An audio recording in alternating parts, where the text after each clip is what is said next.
আসসালামু আলাইকুম, আশা করি সবাই ভালো আছেন। তো আমি প্রবাসে আসছি ৮ মাস চলতেছে। তো প্রবাসীর যে কি পরিমাণ ধৈর্য তাদের দিছে আল্লাহ, আমি একটা উদাহরণ দিই।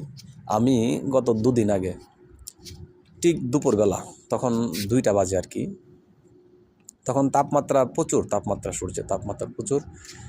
তো রাস্তার পাশে কাজ করতেছে একটা বাঙালি পোশাক পরা। তাই আমি বললাম, কি দেশি, কি অবস্থা? কবে আলহামদুলিল্লাহ ভালো আছি। আমি এত রৌদ্রের মধ্যে সবাই নিজেরা মানায় নিছি। তা আপনি যখন ফোন করবেন, ও ঠিক রৌদ্রের মধ্যে কাজ করতেছি, যারা রৌদ্রের মধ্যে কাজ করে 43 ডিগ্রি তাপমাত্রা, 40 তো অনায়াসে 40 থাকে তাপমাত্রা প্রচুর। আপনি ফোন দিয়ে বলবেন, কিরে দোস্ত কি অবস্থা, দেখবেন ঠিকই বলবো আলহামদুলিল্লাহ দোস্ত ভালো আছি। মানে এত সহ্য আল্লাহ দিছে প্রবাসীদের। ৮ মাসে যতটুকু বুঝতে পারছি, আর যারা 5 বছর 10 বছর, তারা যে কি পরিমাণ কষ্ট করে আল্লাহ জানে। এত এত ধৈর্য তাদের আল্লাহ কিভাবে দিছে, আল্লাহ মালুম।